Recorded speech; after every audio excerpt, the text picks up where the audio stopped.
It's one thing where you are in a role, in a position where you did where everyone said you should do, you followed the rules, and inside there's this inertia building. I don't want to do this. And it was me. I hadn't been able to keep it inside. I had said it out loud, and my heart jolted.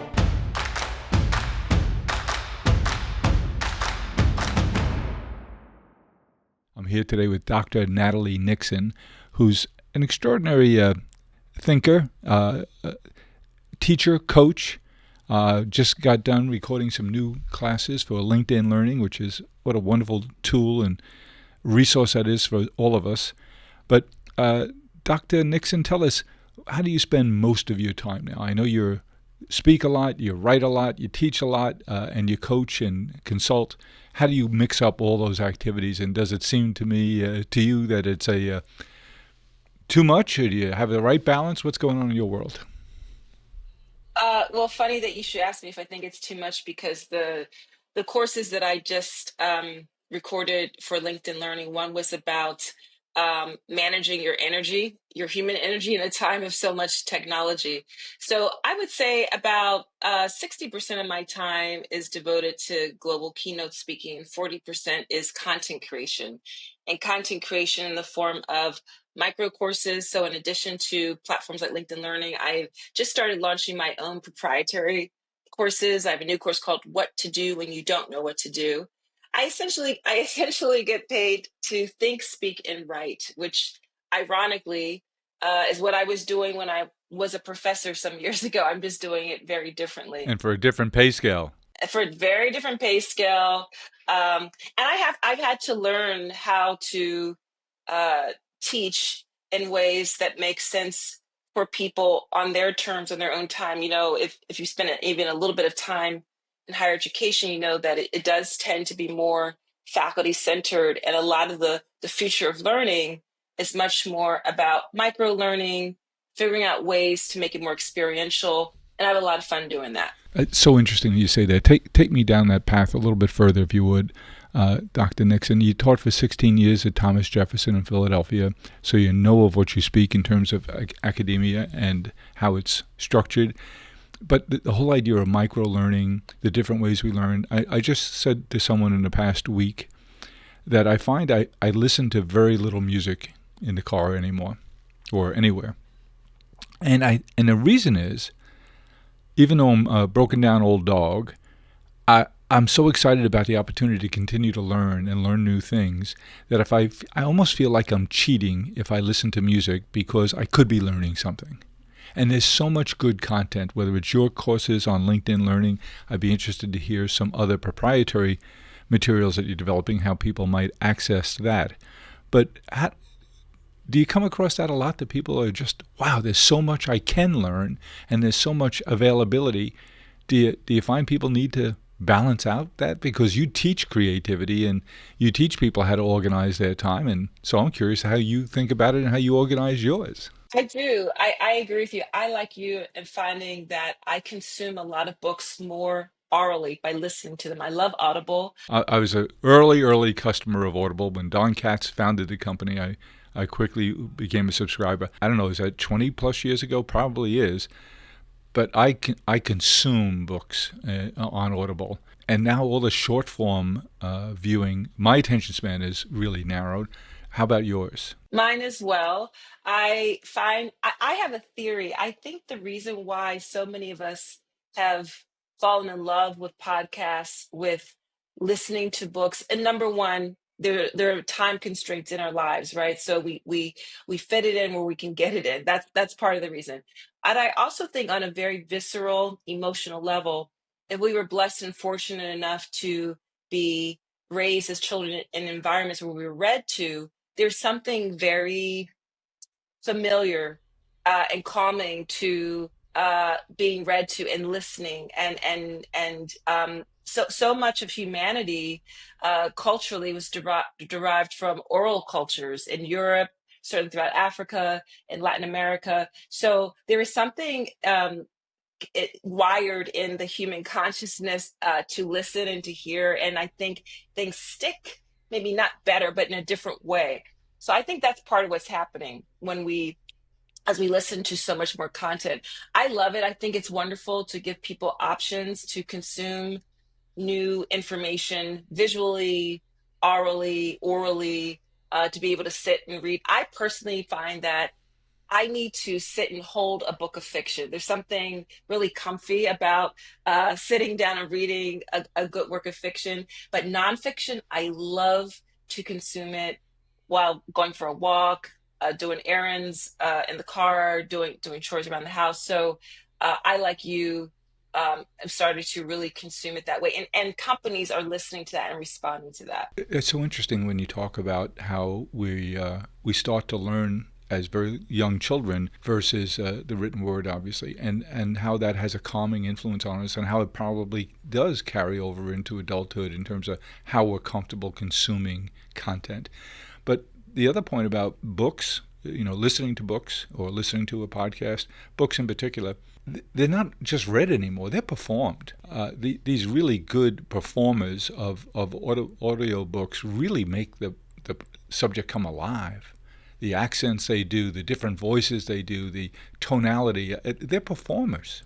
They're performers, and they really have paid attention to the way you and I talk in ordinary conversation, the pauses, the increase in volume, the kind of muttering in some parts, the staccato, the flow, and even great authors and thinkers who are not necessarily actors who really understand that craft, but who really understand their content. So, for example, I'm a big fan of the work of Mel Robbins, and I just finished listening to Mel's book, The Let Them Theory. And I'm about to go into the studio to record my new book, Move, Think, Rest. And part of what I was doing was I love her content, but also I was learning so much about the way she read. She literally read her book in a way where I felt like I was sitting across from her having a cup of coffee.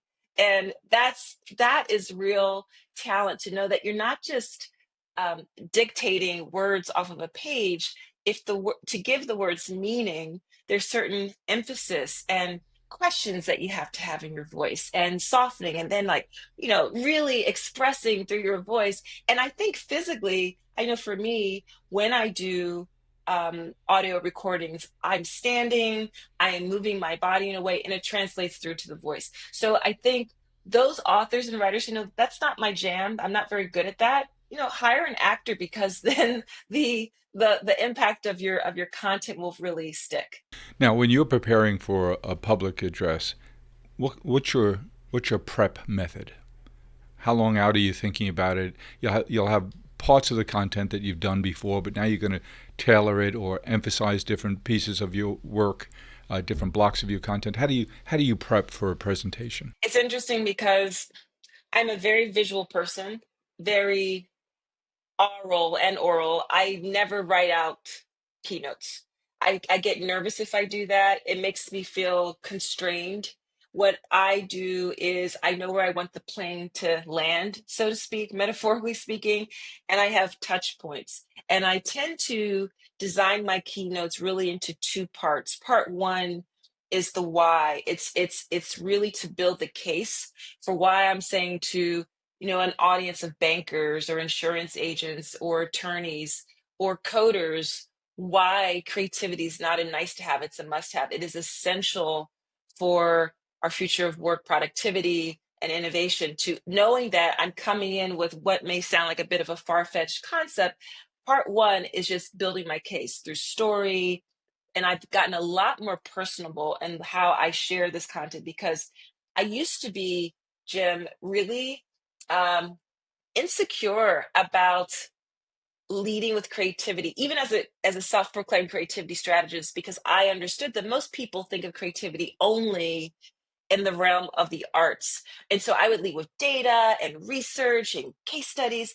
And every now and then I would insert, that time when I was 6 years old in first grade and bullied, or that time when I decided to naively start my own hat design business. And people would come up to me afterward, and they would start with a personal story and say, that part where you talked about XYZ, that reminded us something I went through. And I really liked your point about this theory, right? So I know intellectually that when we are more personable, we're more relatable. And if we're more relatable, then we can get people to connect with the content and those ideas. So part one is really me thinking through visuals and building slides and thinking of stories in advance.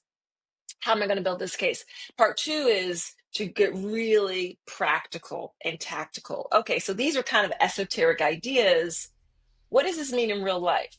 How would you begin to apply this with your team tomorrow, within the next 30 days, within the next quarter? And that's when I have a lot of fun doing a lot of research to grab examples either from my past work experiences or secondary research that really shows very concretely tactical, practical ways to implement these ideas. To draw on stories from other clients you'd had who were having a similar experience.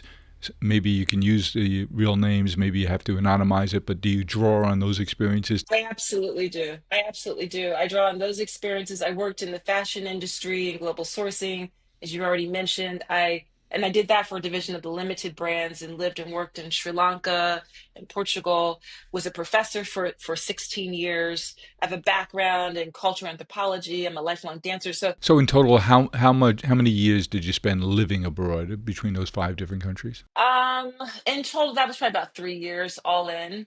And that was between Brazil, studying abroad in Brazil in college, earning a master's degree, which took me to study in Tel Aviv, Israel, in Reutlingen, Germany, and then living and working in Colombo, Sri Lanka, and for this division of the limited brands, and then in Porto, Portugal, in the north of Portugal. Wow, some really interesting places. Did you pick up language skills along the way? I did. I actually speak pretty decent Portuguese. At least Brazilian and Portuguese people tell me my Portuguese is great, and I speak Spanish, proficient in Spanish and English. And my next goal is to learn French because my husband and I just took an incredible vacation to Morocco, and I just fell in love. And I said I got to learn French. So you mentioned the book you have coming out soon. What was the process like? How did you come to the title? When you did the first book, the Creativity Leap, did you already have the second book in mind, or because that was such a success, did you start thinking right away about another book, or did you give yourself a rest? How did Move, Think, Rest come about? Really great question. So Move, Think, Rest came about out of seeing people dying a slow death at work. And if I'm honest, really, that slow death was inside of me at the end of my career as an academic. But I first recognized it not internally, as often happens with ourselves. We're not as good at self-reflection sometimes as we can observing other people. But I'll kind of lay this up by sharing a bit about the Creativity Leap. So the Creativity Leap is the first book I've solely authored, but it's my second book. My first book is a book that I edited about design thinking. I wrote, and that's called strategic design thinking. The Creativity Leap is a book that came out in 2020, and it really was a result of doing so many keynotes after I left academia. I was building my business, Figure Eight Thinking, as a creativity strategist, giving a lot of keynotes. And I really used my keynotes to prototype ideas, to see if this thing I'm thinking about, the role of wonder and strategy, how's this going to land with audiences? Let me weave this idea in. This thing I'm thinking about, the value of improvisation and thinking more like a jazz musician. How might that land with audiences? And each time I would give a keynote, and this is a good sign, people will come up to me and they would ask, this was great. Where can I read more about this? And at the time, I was primarily a regular contributor to Inc. magazine. And I would direct them to some articles in Inc. But it got to a point where I realized, wow, people are really curious to see this all in one place. Time for me to write a book. And long story short, it was not easy identifying a publisher to get the Creativity Leap published, but through the gracious, generosity of Jim Gilmore and Joe Pine, they are the co-authors of The Experience Economy. They introduced me to an editor at Barrett Kohler. I had cited them in my nerdy way in my doctoral research, stayed in touch with them, and they made an introduction. It's really hard to get published by a traditional publisher if you don't have a literary agent. And at the time, I did not.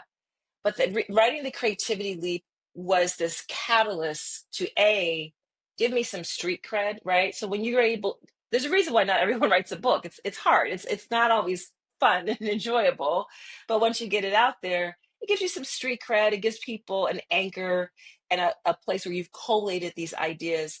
It's been critically acclaimed, won some nice awards, and it's really given me traction. But what was happening in this traction, I'm getting invited in to do more consulting, do advisory work, as I'm trying to seed creative capacity, using helping people build creativity as a competency in these organizations.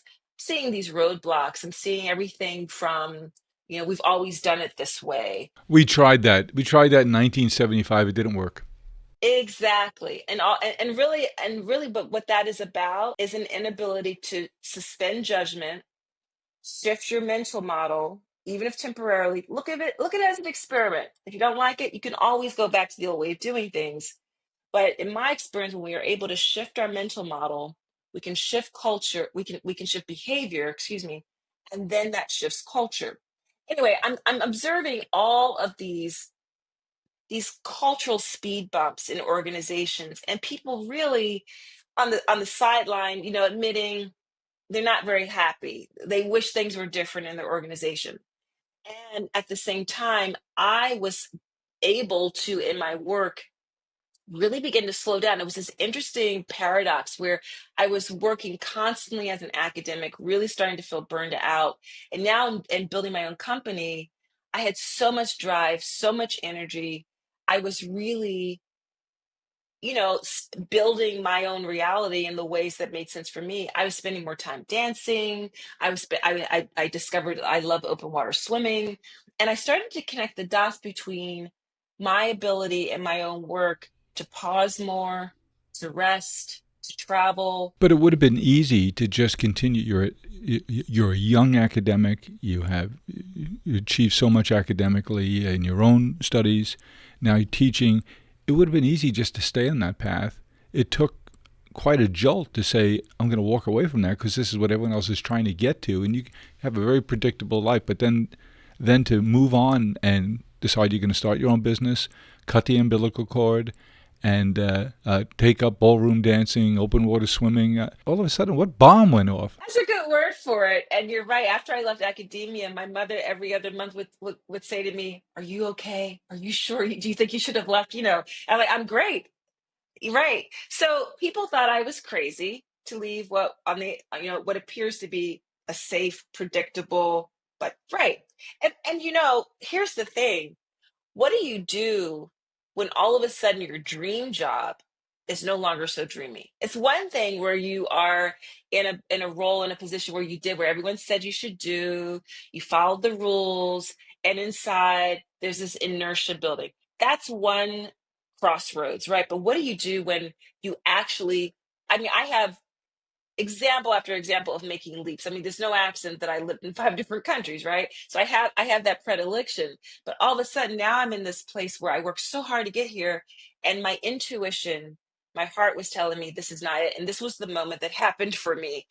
It's about 5:15 on a Wednesday in the middle of the week. I'm the founding director of the Strategic Design MBA program, big passion project, loving what I do, and I'm walking back from a photocopier machine with a pile of papers in my arms, knowing I have 11 more papers to grade, 3 more recruiting calls to make.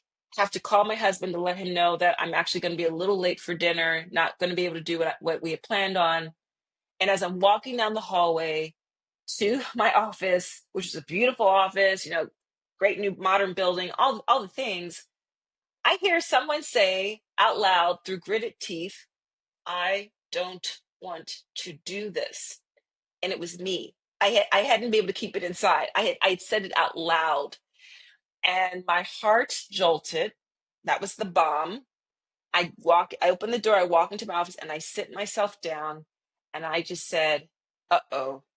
Because I've been there before. I'd been in a place before where I had to reckon with that internal nudge that in spite of all outside appearances, it wasn't quite right. Now, the first step in all challenges in our lives is to admit that there's a problem, right? So I had gotten that far. I admitted that there was a problem. I had no idea what to do about that problem. And that began over the next really 9 months. It's interesting. It's 9 months when I look back to it because it's kind of this gestation period. I did a lot of internal work, which was, I call it my first world existential crisis. Like, come on, give me a break. Like, I'm an associate professor. I'm fine. Like, seriously, like this is a problem. But in my little micro world, I was reckoning with a lot. And who in your micro world do you feel you back then you were able to talk to about this? Couldn't talk to mom because mom didn't get it. Mom says, "You got it all. What do you want more?" That's safe. What are you doing? This is silly. John, my husband, John, he's my best friend. He's my greatest encourager. Interestingly, my dad, I used to always say was my biggest encourager. My dad passed away probably 2 years after John and I got married. So it's really interesting that John really is that person in my life. And we're very different. John is an attorney. He's a planner. He's very logical, very practical. And very much more linear than I am, but also incredibly creative. And he was the person who reminded me, Nat, you started this little side hustle thing called figure eight thinking. And by the way, I started figure eight thinking again as a side hustle. I got given a TEDx Philadelphia talk. Then I was starting to get invited to companies as a professor. And John had said to me probably 18 months earlier, babe, this is a thing. You should formalize it. So I started this LLC called Figure Eight Thinking, totally side hustle. But he said, listen, you have proof of concept. People are hiring you. It was John who really gave me that paradigm shift boost to remind me that it might be hard, but you're certainly not, it's not far-fetched. It's certainly, and here's the thing. I have a PhD. I have 16 plus years experience as an educator. I can go back to teaching in that way if I so choose. So John was the primary person. So, Sheryl Sandberg said years ago, the most important career decision you can make is your choice of spouse. Beyond the walls of academia, where people tended to think like, I need to get tenure and I need to publish in these sorts of journals, my professional network and my friend network was always very diverse. And so I was also getting perspective and input. I was having so many coffees and informational interviews before I left the nest of academia to say, how does this sound to you? I'm thinking about XYZ. Does this make sense? So one of the things so to answer your question more succinctly, I had in my home base an incredible spouse and partner, my husband, John, who was a big encourager. Secondly, I had access to other people who weren't living and working in the ways that I had been doing in the past 16 years to give me perspective, this cockamamie idea of leaving academia after 16 years to be an entrepreneur to give me perspective. And the third thing I did is I gifted myself a week-long solo retreat. I have a dear friend, Andrea Baldeck, who she's a physician, a photographer, different in ages, but we just connect. And I had a phone conversation with her, and I said, "Yeah, I'm gonna sit in this place." And I said, "All I know that I can do this summer is I've got to carve out a week to just be quiet and doodle and journal." And when you're creative, does a pen get into your hands? A Sharpie, a pen, fun markers. There's something about the neural wiring of being right to the brain. And Andrea said, "Come to my house in Chincoteague, Virginia. I'm just going to be practicing the flute. You can come and just do what you need to do." And I did that. And every day she lived on this beautiful body of water. Her house was, and she had this pier. And I would have my little tote bag of blank journal, markers, a box of tissues, my reading glasses, some inspirational reading. And I would go out to the end of the dock and I would doodle, respond to a prompt, cry, daydream, go for lunch with Andrea, go back to the end of the dock, rinse, repeat. We'd cook dinner. Next morning, go up, do the same thing. At the end of the week, I thought, I don't know if this has helped, but I thanked her profusely. And it wasn't until a year later that I realized that incubation time to just deal with my thoughts, to dream, to imagine what could be was essential. And I'm sorry, this is a very long answer to your question about move, think, rest, but that was my moment of dying a slow death at work. That was the impetus for starting figure eight thinking, leaving academia, wrote the Creativity Leap. It has given me incredible traction over the last 5 years. But as I started reading a lot more of the neuroscience about the role of intuition, the vagus nerve, its links to strategic decision making, identifying how in my own personal life, when I come back from a hip hop dance class or a ballroom dance lesson or an open water swimming vacation, how I'm able to synthesize ideas in much more magnanimous, clear, and impactful ways. And that began the impetus for writing this book called Move, Think, Rest. All of my work, whether it's the Creativity Leap, Move, Think, Rest, the three I's, which is inquiry, improv, and intuition, which helps you to do this toggling between wonder and rigor. Everything ladders up to the wonder rigor theory, the wonder rigor method, which is how we can consistently innovate, be creative, build value. It all of my portfolio of work is really, my goal is to change lives with ideas, is to help people recognize that they have an innate capacity for creativity. But here's the how. Here's how you can actually build that capacity so that you don't burn out, so that you can stand out in your organization, so that you can consistently innovate as a team and as an organization. At Harry and David, we work with our hands as well as our hearts, so you can enjoy sharing it as much as we enjoy making it. And that's what life's really all about, sharing with those we're closest to, no matter how far we are apart. Harry and David, share more. Now, you mentioned John and that fact that he's a linear thinker, planner, doer, but that you said he's also creative. Because I think I'm guessing that people would say, "Oh, I'm not that creative," or I don't have a creative bone in my body." And again, I think they go to the arts and performing and things like that first. But it sounds to me like you're defining creativity in a very different way. Totally. I mean, what you did to start 1-800-Flowers was a creative act. The ability to see an opportunity in the marketplace, to see what visual artists call negative space. What John does is, so John, funny, real short micro story. When John and I first met, we met on a blind date. I was a professor. He was an ERISA attorney, tax benefits law, sexy law, I'm joking. And he said, I'm not like you. I don't love what I do. I'm very good at it, but I don't love it. And I said, well, if you could do anything, what would you do? And without hesitating, he said, I'd be a therapist. I said, awesome. Why don't you? And he said, I'm too lazy to go back to school. Well, fast forward 16 years, John's primary book of business is no longer ERISA tax benefits law. He now is primarily an executive compensation attorney, which means he helps high level executives exit to an incredible new opportunity, or because they've been told to move on.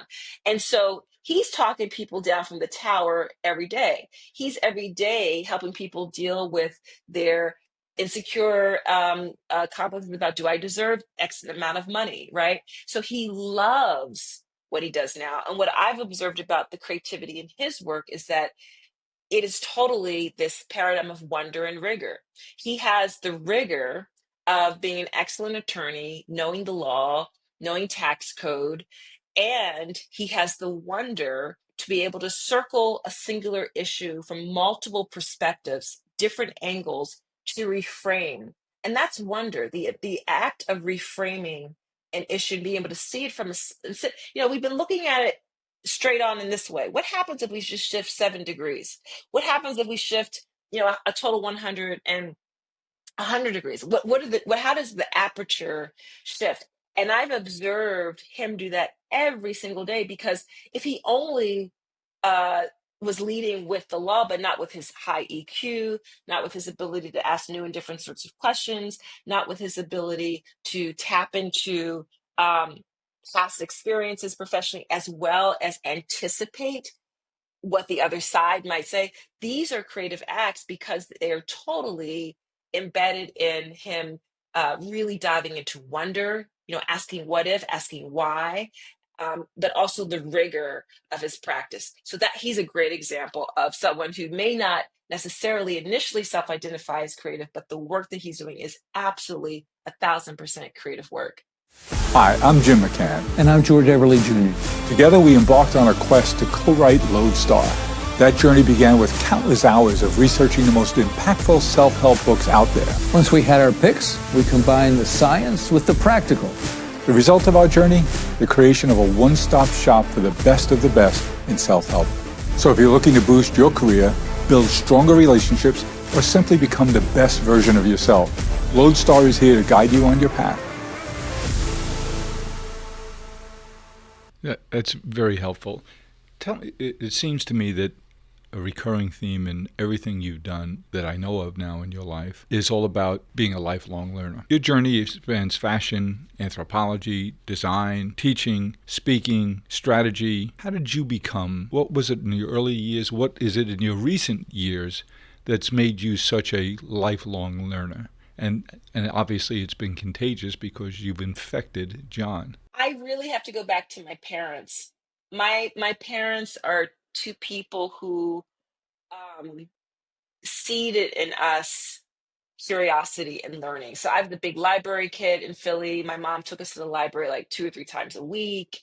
My father sacrificed immensely to ensure that he got two daughters through a very expensive private school, Quaker education in Philadelphia from 7th through 12th grade for each of us. And I got to every college I applied to. I went to an excellent, elite liberal arts college, Vassar College. And fall of sophomore year, you had to declare your major. And I was so worried about disappointing my parents. I knew they sacrificed a lot. I wanted to get a good JOB at the end of a very expensive education, and I did not know what to declare as a major. I almost felt economics. I thought political science was boring. I thought sociology reduced people to statistics. So I call home. This is 1988. There's two phones in the house, one in the kitchen and one in my parents' bedroom. They're each on a phone. And I'm going on and on about how I don't know what to major in. And they said, well, what do you like? And so I don't answer the question. I talk around the question. I start talking about what I'm not good at, but I start talking about things I think sound impressive, like economics and political science. And they said, well, what are you into? So almost apologetically, I started saying, well, I really love this course I started taking in cultural anthropology. Oh my gosh, these courses in Africana studies, I get to study philosophy and um, economics from a different perspective. And almost at the same time, they said, that's what you should study. And I said, what? And they said, that's what you should study. And my pop said, Natalie, if you study what you love, you're going to have to turn away opportunities. And it was like this big load lifted off my shoulder. He said, no one will have to tell you to stay up later, to get up earlier, to work harder. Now, I want to give you some context. I grew up in a blue collar African American neighborhood in Philadelphia. People on my block were cops, nurses, secretaries, homemakers. Um, my parents, I don't come from financial wealth, but I come from all other sorts of wealth. I wasn't looking at, walking into a trust fund when I turned 30, 35, 40 years old. So for those, I was giving you that context to understand the magnitude of that gift for those two people in 1988, when everyone else was saying, study computers, which would not have been half bad either. They said, follow your heart. So that is the seed that gave me that fire and that confidence to follow my heart, to follow the breadcrumbs, because I started to observe no one has to tell me to get up earlier, to work harder, because that energy is just builds the momentum. In your work that I've read, you talk about EQ, and you've mentioned it here a couple of times, and which you describe as creativity, EQ being the toggling between wonder and rigor. And you just described the rigor that doesn't exist when you're doing something you love and are passionate about. It's not rigor at all. How do you describe creativity? Different kinds of creativity. You talked about John's creativity by you helping him through conversation unlock the fact that he was doing something he didn't want to do, but he had skills at, and then morphing into things parallel, but where he could use his interest, his curiosity, his desire to help people think through things in a therapeutic kind of way. So that is how I define creativity. I define creativity as our ability to toggle between wonder and rigor to solve problems. And usually I just stop there. And if you think about it in that way, that this toggling between wonder and rigor to solve problems is the core of creativity, then you realize that the best coders, engineers, farmers, entrepreneurs, teachers, artists are super creative, but only when they're doing that. The other thing that leads to it not only enhances problem solving when we're toggling between wonder and rigor, but it also helps us to work with meaning and purpose, and it helps us to deliver novel value, not just value but novel, interesting value. And so even when I'm following my heart, working in a way in life where you're following your heart, following that nudge is, in my opinion, a much more efficient way to live and work. It's not necessarily an easier way to live and work, right? It still means that I was doing jobs that didn't always light my fire, but I also had a side hustle that was building into the next thing, right? That was the rigor. So even when you're following your heart, there is still a dimension of rigor. And so what are wonder and rigor? Wonder is about deep curiosity and audacity, like the audacity to say, we're going to build a business where people can buy flowers by picking up the phone, and now by going online, not going to a brick and mortar store, right? Wonder is about awe, and it's about pausing, because you cannot wonder when you're going 80 miles an hour. Rigor is about focus, discipline, skill mastery, time on task. And when people think about creativity, the wonder part is typically really obvious to them because they think that creativity is doing whatever you feel like. That is not what creativity is. Creativity requires an immense amount of rigor. You need to know the rules so you can break them. You need to know the rules so that you can extend them and rebound against them.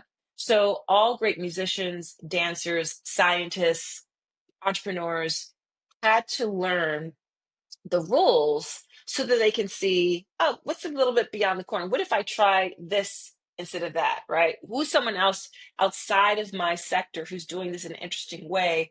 How could I apply that? That's the wonder bit. But knowing the zone and the guardrails is the rigor. So that's how I explain what creativity is to so many organizational leaders. And how do you work with those leaders to help them to be aware of what their EQ is, and how can you work with people to develop their EQ? Yeah, absolutely. I was going to say this is all learned behavior, and really what it is, it starts with self-awareness. It's my perspective that in the future of work, leadership will increasingly become inside out work. So what I mean by inside out work is a lot of leaders of a certain generation, boomer generation, my generation, Gen X, got to where they are because they followed the rules, they got to yes, they were able to provide a solution and led with certainty. We are now living in a world where certainty is coming from machine learning, it's coming from AI, it's coming from robotics, which in my view means we have an opportunity to amplify what makes us uniquely human, which is where the Move, Think, Rest book comes in, right? These are principles and ways, excuse me, to amplify what makes us uniquely human. So when I'm working with leaders, I'm saying that what got you here is not going to get you there in a world where so many concrete answers can come from the computer, and where you've got a new workforce that is expecting to interact with you at a more personable level. And we started at the beginning of our conversation, my learning, and even the way I give keynotes, when I am more personable, I am more relatable, and then the content sticks, then people want to show up for work. People want to build the code. They want to do this project management work in the way that you're asking for. So, for example, one of the principles that I talk about in leadership is the importance of leading with curiosity. Here's what that does not look like. It does not look like you standing in front of your team and say, okay, guys, I'm open to all your questions. You probably will get deer in the headlights and you'll get crossed arms, and people will not open their mouths to ask a question. Why? Because you're not leading with inside out work. You have to start from the inside. You're coaching that lady who's leading the company, and now you say instead of doing that, do this. Do What is the this. this? And here's why. This is to practice self-inquiry first to yourself, right? And that can involve everything from journaling to having a cohort of smaller leaders where you can be more transparent, more vulnerable, to then sharing with your team. You know that competitor that we said we were never going to touch 18 months ago because we got mad at the way they did X, Y, and Z. I'm starting to rethink that. What if we approach them and we kind of, constructed maybe kind of a co-opetition model? So you are sharing vulnerability that you're now rethinking a stance that you once had, and you're sharing a question you have by modeling it, and then you can incentivize curiosity, you can gamify it, you can figure out all sorts of ways to personalize this sort of work, because young people are not showing up to organizations in the ways that we did. So let's talk about what do you think is coming. I was speaking just this week about, I was speaking to one of our board members here at Flowers, longtime board member, a very creative thinker, and he has a real process and rigor about how to be creative. It sounds counterintuitive, but if I give him something to do, he doesn't give me spontaneous. Well, off the top of my head, I'd say he never does that. He'll call you back in 2 days, and he's gone through his process. And so he's got a rigor to his form of creativity. He also happens to be terrific in front of an audience. He teaches at WashU presentation skills and the responsibility speakers have of owning the room. And so he's done that for our management here a few times, and it's just terrific work. But we were speaking this week about what he called the flashing yellow lights that he sees on his everyday dashboard of the disruption that's coming in the workplace. He recounted some things that we've been sharing over the last few weeks. An article in the journal that I saw, I sent to him. He sent me something else, an interview he watched somewhere else. But the journal talked about all 500 of the Fortune 500 companies now are reporting shrinking workforces with a long-term intention to shrink their workforce. It's become the standard expectation that what is cool is not, we have to hire so many people, we're so busy. What's cool now, what's the mandate now, what's the dogma now is we have to figure out how to do more with less. And as a badge of honor to say, we're increasing our productivity by 30% over the next 24 months, and we're not increasing our headcount at all. That's what you're hearing from every company that I seem to bump into. So you hear Dr. Peter Diamandis on his podcast Moonshot talk about the fact that his expectation is that in the next 5 years, 2030, there'll be half as many white-collar jobs as there are today. We saw an article in the last 2 weeks about the number of entry-level jobs really drying up. Anecdotal experience that I've had working with Professor Sonnenfeld up at Yale School of Management, the number of jobs being offered to their graduates is dramatically less, dramatically less than the class last year. Now, these kids are prepared for the world. They'll do anything. They'll be really well off because of the skills they've developed. And you have a guy like Shelley Palmer, who's on our board as well, talk about when he sees people develop AI skills themselves, he said they feel like they have a superpower.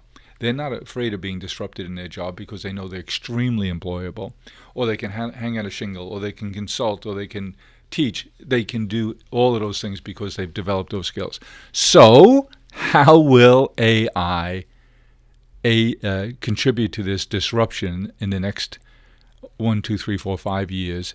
And how are you advising your communities, your clients, your former students on how to be prepared and what to expect in this age of disruption, which is surely here now? Yeah, it is here. The train has left the station, and I'm a pragmatic optimist about the technology. I don't think it's a situation of run for the hills. The robots are taking over, and I don't think it's a situation of nothing to see here, everything's great. What's really key about those three colleagues and friends you reference is that all of them were referencing the power of learning and the power of knowing how to learn. If you know how to learn, you are pretty much untouchable. But let's just take a step back and think about the ways we've been looking at the world of work. We've basically been looking at the world of work in kind of a dichotomy. We think of it as white collar work and blue collar work. And by the way, blue collar work is in a pretty great situation, right? The last industrial revolution really was very threatening to people who worked with their hands. And this time around, they are in this really posh position. There might be a tertiary zone, TBD, that we don't even have words for yet. And because we're thinking in this model of, we're thinking of things in an either or model. Either you work for a company or you don't. Either you are part of this kind of corporate knowledge work space, or you're not. And what I think is happening as we're testing out the ways that we work with AI, the ways that it can help us, if we're smart, get better at asking questions, get better at being our co-creator to identify opportunities. There may be a society, a future scenario world where apprenticeships come back to life, and not the apprenticeships of medieval times, but where people of all sorts of ages are learning in a very flexible, modular way, where entrepreneurship is not as much of a standout, standalone outlier type of career, but it becomes something that becomes more of a plug and play way to work because people are able to work in that way. You know, the lines are going to blur, and I really believe that this black and white either or way we've been thinking about the world of work is slowly but surely dissipating, and that's part of the reason why we're struggling. One of the things I write about in Move, Think, Rest is that, and the book is a provocation. I declare that we need to put productivity to bed, because the ways we've been thinking about productivity are a relic of the first industrial revolution. Here's what I'm not saying that we should not be productive. What I'm saying is the ways we've been thinking about productivity do not make sense anymore, because so GDP was started after the Second World War, so England could try to figure out what it is that we're going to lose as all of these soldiers go off to war. How do we measure what we've been producing? But GDP still measures the tangible widgets. Well, so many of our society in USA society, GDP doesn't measure search engine. GDP doesn't measure Google. It doesn't measure email. It doesn't measure so many of the intangible mediums that we are working through to be productive. So what I offer is a different model. I say that instead of asking every quarter, how can my team be more productive? Where I measure what I can see, it's only output space, and I only care about efficiency. What if we asked a different question? What if we asked, what might my team cultivate this quarter? And here's the difference. Cultivation is a both and model. Cultivation values the solo practitioner and the collective. And that's where that tertiary realm might come into play, where being an entrepreneur is not so much an outlier, where there's plug and play types of work. So cultivation values the solo practitioner and the collective. It values quick spurts of growth, but also slow. Cultivation values what we can measure, what we can see and measure, but also understands that there's so much that's simmering and happening in the dormant realm. And you experience this, right? So much of your best work is not happening when you're on at the computer. It happens when you step away. It happens when you're engaged in deep conversation with these colleagues you just referenced, right? Or when you read it, or you listen to an interesting podcast, or listen to a great new short story, or you have a nice walk with your spouse, or a good friend, right? Because neurologically, that's when we're allowing the default mode network in our brain to be activated. And I call it, in my very unscientific way, the default mode network, which is powered by the autonomic nervous system, is the washing machine of the brain. That's when all the really good synthesis happens. It's not happening when you're staring at a Word document or an email. It's happening when you step away. So when you wake up in the middle of the night and you say, I dreamt a whole movie. I'm not creative. How did that happen? How can I remember it so I can make believe I'm creative for a moment? it happens in those, as you're slowly waking up. It happens in those shower moments. It happens when you decide, I do this just about every day. I have a 3-minute timed walk, a 5-minute time walk. People get obsessed with, oh, I don't have an hour to go for a walk. You don't need an hour. You literally, the body is designed to move. And then you come back to the work at hand, and then you realize, oh my gosh, I completely see this in new ways. Anyway, I'm saying all that to say, we have an opportunity to redesign the ways that we work, because clearly it's not working anymore. Burnout is at 70% of Americans self-report burnout, right? There's a gap in that 70%. There's a gap analysis between business leaders saying, yes, we value creativity. The World Economic Forum saying creativity is going to be the number 2 job skill by 2027, the number 2.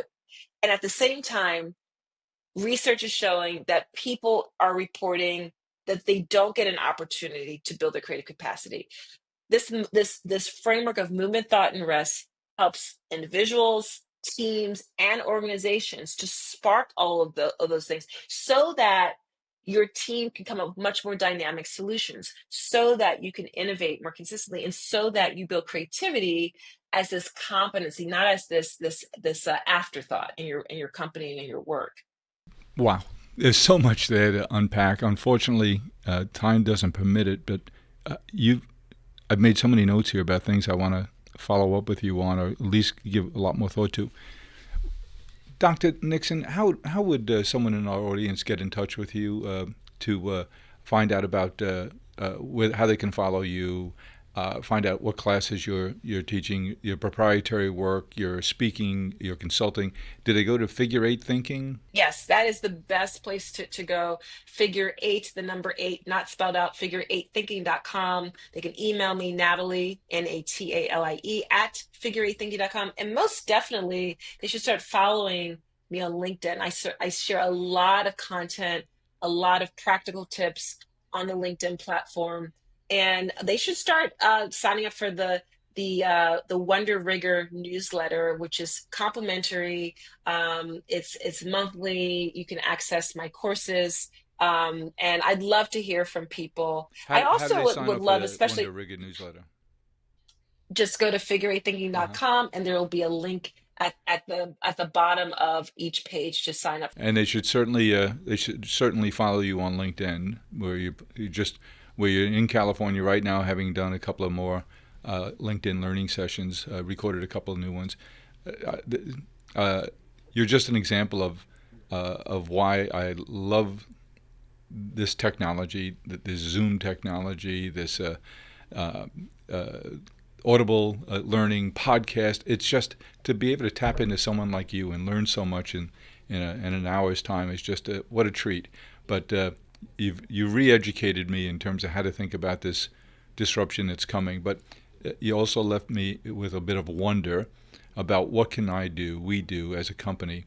Our attitude has shifted over this last year and a half, seeing this AI wave coming. What we've said is, look, we cannot protect our people from disruption. It's coming. A lot of people are going to be disrupted.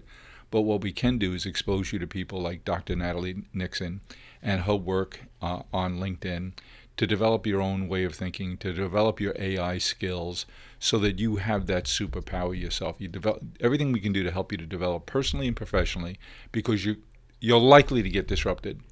But I want you to be ready, and that's our responsibility. Not to say, don't worry about that cruel world out there. We'll protect you. We can't do that, but we can arm you to have the tools to help yourself.